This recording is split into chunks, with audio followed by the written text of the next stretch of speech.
Assalamualaikum warahmatullahi wabarakatuh. Saya Nadia Kreativa dari Prodi S1 Akuntansi dengan NIM 2301021324. Di sini saya akan menjelaskan tentang materi manajemen kas dan manajemen sekuritas. Tugas ini untuk memenuhi UAS mata kuliah manajemen keuangan 2. Langsung saja ke materi, yaitu manajemen kas. Kas adalah aset perusahaan yang paling likuid dan mudah dipindahkan dalam transaksi seperti pembayaran gaji, pembelian aktiva, pembayaran hutang, dan lainnya. Kas dianggap penting karena digunakan dalam operasi sehari-hari dan untuk memenuhi kewajiban jangka pendek. Kas tidak langsung menghasilkan laba, tapi sangat penting untuk operasional. Manajemen kas yang efisien diperlukan agar penggunaannya optimal.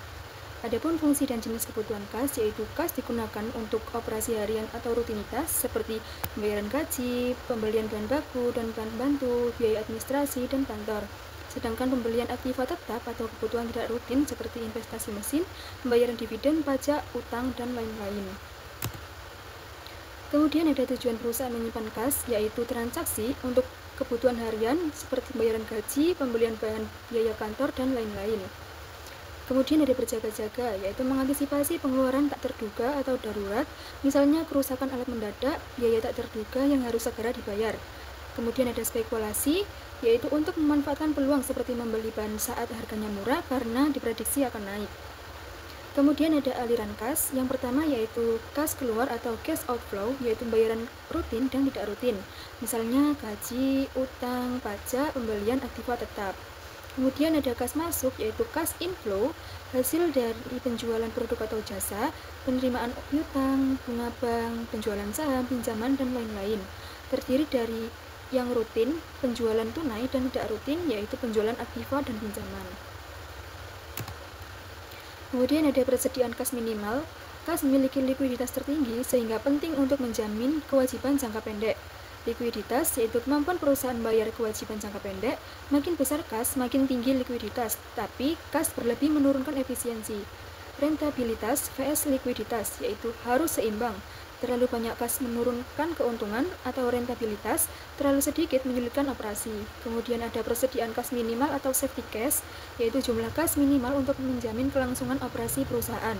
Berguna untuk menghadapi pengeluaran mendesak seperti pembayaran biaya tetap atau variabel dan kewajiban keuangan. Jumlahnya bervariasi tergantung besar kecilnya perusahaan dan kemampuan memprediksi arus kas keluar. Perencanaan kas harus mempertimbangkan yang pertama yaitu biaya modal, biaya tunai dan non-tunai. Yang kedua yaitu hubungan dengan pihak luar seperti bank, supplier, dan lain-lain. Kemudian ada model manajemen kas. Model Baumol yaitu mengadaptasi konsep Economic Order Quantity atau EOQ untuk pengelolaan kas. Tujuannya adalah menentukan jumlah kas optimal yang harus dimiliki perusahaan agar efisien dengan mempertimbangkan biaya transaksi dan kas yang menganggur. Asumsi model Baumol yaitu kebutuhan kas terjadi secara tetap dan konstan. Kas masuk dan kas keluar mengalir secara teratur. Contohnya yaitu jika kas keluar per minggu sebesar 1 juta dan kas maksimum sebesar 3 juta, maka dalam 3 minggu kas habis. Kas diisi ulang lagi sebesar 3 juta, maka rata-rata kas yang tersedia yaitu 1.500.000. Jika kas maksimum dinaikkan ke 6 juta, maka frekuensi pengisian kas menurun. Biaya transaksi lebih rendah, tapi lebih banyak kas menganggur yang tidak produktif. Rumus model Baumol yaitu ada C, jumlah kas optimal sama dengan akar 2 dikali F, yaitu biaya tetap, biaya pinjaman atau menjual sekuritas, kali T, total kebutuhan kas dalam periode tertentu, dibagi K, yaitu biaya peluang dari kas yang dimiliki atau misalnya bunga deposito. Kemudian ada contoh perhitungan yaitu diketahui F sebesar 150, yaitu biaya tetap per tahun, dengan T 52 juta, kebutuhan kas setahun, dan K yaitu 15% tingkat pengembalian investasi, yaitu rumus utamanya sebagai berikut. Model Baumol ini dianggap terlalu sederhana karena mengasumsikan aliran kas tetap. Oleh karena itu, model Miller dan Orr digunakan karena lebih fleksibel terhadap fluktuasi kas. Model ini menetapkan batas atas dan batas bawah saldo kas. Jika melewati batas atas, kelebihan kas diinvestasikan, dan jika menyentuh batas bawah, kas ditambah melalui penjualan surat berharga atau pinjaman. Kemudian model Miller dan Orr digunakan saat arus kas tidak pasti dengan tujuan menjaga keseimbangan kas. Model ini menetapkan batas bawah saldo kas optimal yaitu Z dan batas atas untuk menghindari kekurangan atau kelebihan kas. Rumus utamanya yaitu sebagai berikut, dan ada perhitungan lainnya yaitu batas atas kas yaitu H 3 dikali Z, dan rata-rata saldo kas yaitu Z ditambah H dibagi 3. Jika kas turun ke bawah, perusahaan menjual surat berharga agar kas kembali ke saldo kas optimal. Jika kas melebihi batas atas, kelebihan kas diinvestasikan agar efisien. Di sini ada contoh soal, yaitu sebuah perusahaan ingin mengelola saldo kasnya secara optimal menggunakan model Miller dan Orr. Diketahui biaya setiap kali transaksi kas adalah 5.000 dengan standar deviasi arus kas harian sebesar 100.000. Tingkat bunga tahunan atas investasi jangka pendek adalah 12%, sehingga suku bunga per hari menjadi 12% dibagi dengan 360 hari. Perusahaan juga menetapkan batas minimum saldo kas sebesar Rp0.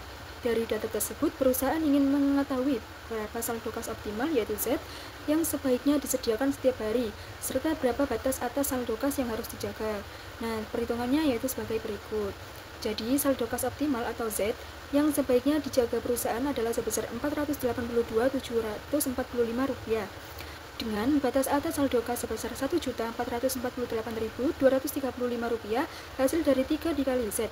Jika kas melebihi batas atas, kelebihannya diinvestasikan. Jika turun di bawah Rp0, perusahaan menjual surat berharga senilai Z untuk mengembalikan saldo kas ke posisi optimal. Kemudian di sini ada anggaran kas atau kas budget adalah rencana aliran kas masuk dan keluar dalam periode tertentu seperti harian, mingguan, bulanan, kuartalan, atau tahunan. Fungsi anggaran kas yaitu mengetahui posisi kas, merencanakan pemanfaatan serta efisien, menjaga likuiditas perusahaan, menghindari kas berlebih yang tidak produktif, menyusun strategi pendanaan serta saat defisit. Di sini ada fokus anggaran kas meliputi 2 bagian, yaitu penerimaan kas dari penjualan, pengeluaran kas seperti bayaran gaji, utang, dan lain-lain. Anggaran kas berkaitan dengan anggaran lain seperti penjualan, piutang, biaya, dan pengeluaran modal, namun tidak semuanya langsung mempengaruhi karena anggaran kas fokus pada arus kas masuk dan keluar pada waktu tertentu. Kemudian ada tujuan anggaran kas, yaitu ada memperkirakan posisi kas akhir periode, bulanan atau tahunan, mengetahui potensi surplus atau defisit kas, merencanakan kebutuhan kas untuk menutup kekurangan, menentukan kas yang tersedia untuk pembayaran atau investasi, dan mengetahui waktu jatuh tempo pinjaman kewajiban lain. Kemudian ada manajemen sekuritas, yaitu surat berharga adalah aset keuangan seperti saham, obligasi, atau surat utang yang bisa dijual cepat untuk memperoleh kas. Biasanya digunakan perusahaan untuk mengelola dana sementara atau investasi jangka pendek, terutama jika perusahaan butuh dana sewaktu-waktu. Jika surat berharga dimiliki dalam jangka pendek kurang dari 1 tahun, maka disebut marketable securities. Contohnya seperti perusahaan A punya dana lebih dari 1 miliar, dana ini tidak langsung digunakan tapi bisa diinvestasikan sementara ke obligasi jangka pendek agar menghasilkan bunga daripada dibiarkan menganggur. Kemudian ada tujuan memiliki sekuritas, yaitu menjaga likuiditas perusahaan, mendapatkan keuntungan tambahan seperti dividen, bunga, atau capital gain, mengganti saldo kas karena surat berharga bisa dijual cepat jika dibutuhkan, yaitu contohnya jika perusahaan kehabisan kas, mereka bisa menjual sekuritas untuk menutupi pengeluaran mendesak.